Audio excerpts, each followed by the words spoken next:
Hello दोस्तों, आज हम इस वीडियो में जानने वाले हैं एजिथ्रोमाइसिन टैबलेट, कैप्सूल और सिरप के बारे में। तो आइए जानते हैं डिटेल से। दोस्तों, यह एक हाईली एंटीबायोटिक मेडिसिन है जिसका उपयोग मोस्टली बैक्टीरिया को मारने में किया जाता है। यह आपको कैप्सूल, टैबलेट तथा सिरप के रूप में प्रिस्क्राइब किया जाता है। यह इंजेक्शन के रूप में भी दिया जाता है, परंतु डॉक्टर की देखरेख में। एजिथ्रोमाइसिन का उपयोग बहुत सारे जटिल रोगों को ठीक करने में किया जाता है, जैसे निमोनिया, सेक्सुअली ट्रांसमिटेड डिजीजेज जिसको एसटीडी बोलते हैं, कान के इन्फेक्शन में, लंग्स के इन्फेक्शन में, साइनसिस में, त्वचा संबंधी विकार में, गले से संबंधित समस्याओं में, जनन अंग या रिप्रोडक्टिव ऑर्गन से संबंधित कई प्रकार के रोगों को ठीक करने में इसका उपयोग किया जाता है। एजिथ्रोमाइसिन का उपयोग बहुत सारे जटिल इन्फेक्शन को रोकने में किया जाता आ रहा है। अगर माइकोबैक्टीरिया या एमएससी मैक से संबंधित डिजीज़ हैं तो इसका उपयोग डॉक्टर की देखरेख में करते हैं।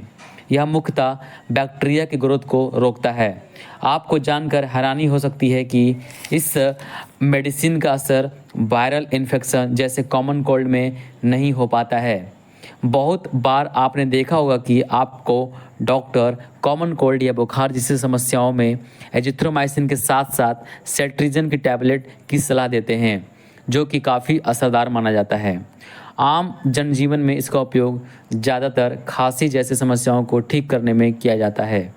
अगर आपके गले में सूजन है, जैसे टॉन्सिलाइटिस या फेरिंजाइटिस, तो इसका उपयोग बहुत बड़े पैमाने पर डॉक्टर करते हैं।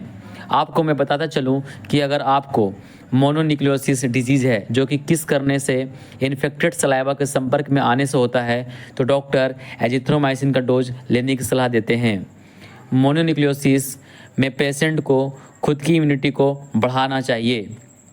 अगर आप चाहते हैं कि मैं किसिंग डिजीज़ पर वीडियो लाऊं, तो आप मुझे कमेंट बॉक्स में ज़रूर बताएं।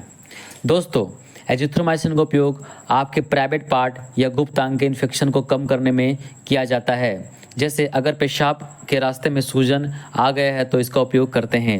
अगर महिलाओं की बात करें तो उनके प्राइवेट पार्ट या गुप्त अंग में किसी प्रकार की बैक्टीरियल इन्फेक्शन जैसे सर्विक्स में सूजन आना, तो इस मेडिसिन का उपयोग डॉक्टर की सलाह के बाद किया जाता है।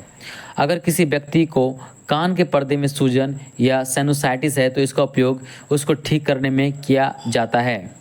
अगर बच्चों में बैक्टीरियल इन्फेक्शन जैसी समस्याएं हैं, जैसे ईयर इन्फेक्शन, निमोनिया, साइनोसाइटिस, नाक जैसे तमाम बैक्टीरियल समस्याओं को दूर करने में पेडिट्रिशियन डॉक्टर, जिन्हें बच्चों को डॉक्टर बोलते हैं, इसका उपयोग करवाते हैं। एजिथ्रोमाइसिन सिरप बच्चों के लिए बहुत हद तक सेफ माना जाता है। अगर इन्फेक्शन की बात करें तो गंभीर बैक्टीरियल इन्फेक्शन में इसका उपयोग डॉक्टर करवाते आ रहे हैं। अपने नज़दीकी क्लिनिक या हॉस्पिटल में अपनी ही देखरेख में। दोस्तों, अब जान लेते हैं इसके डोजेज के बारे में।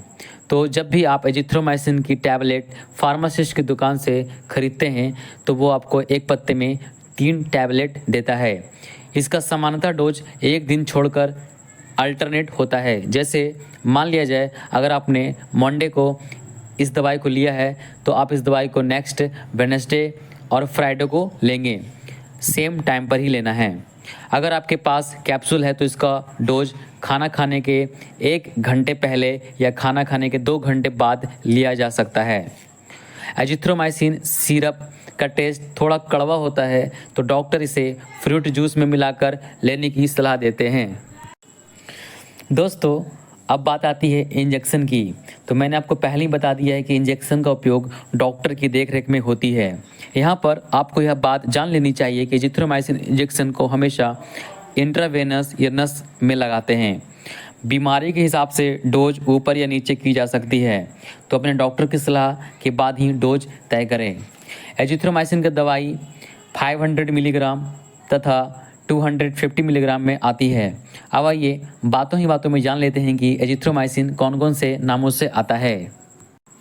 एजिस्ट्रा 500, एजिटेक 500, एजिसिप 500,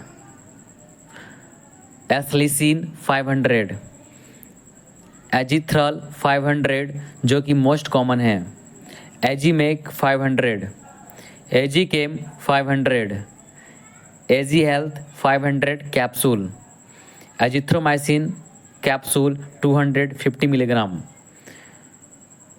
जिथ नोवो 200 सिरप, एजीडेफ 200 सिरप, एजिट्रोविन सिरप, एजीलैस 200 सिरप और भी बहुत सारे ब्रांड के नामों से यह मेडिसिन आता है। एजिथ्रोमाइसिन के कुछ साइड इफ़ेक्ट्स की बात करें तो पेशेंट में कभी कभार यह साइड इफ़ेक्ट्स देखने को मिल जाते हैं, जैसे जल्दी थकान आ जाना, सिर दर्द करना, डायरिया, भूख न लगना, भोजन का स्वाद कुछ समय तक ना लगना, चक्कर आना इत्यादि देखा जा सकता है।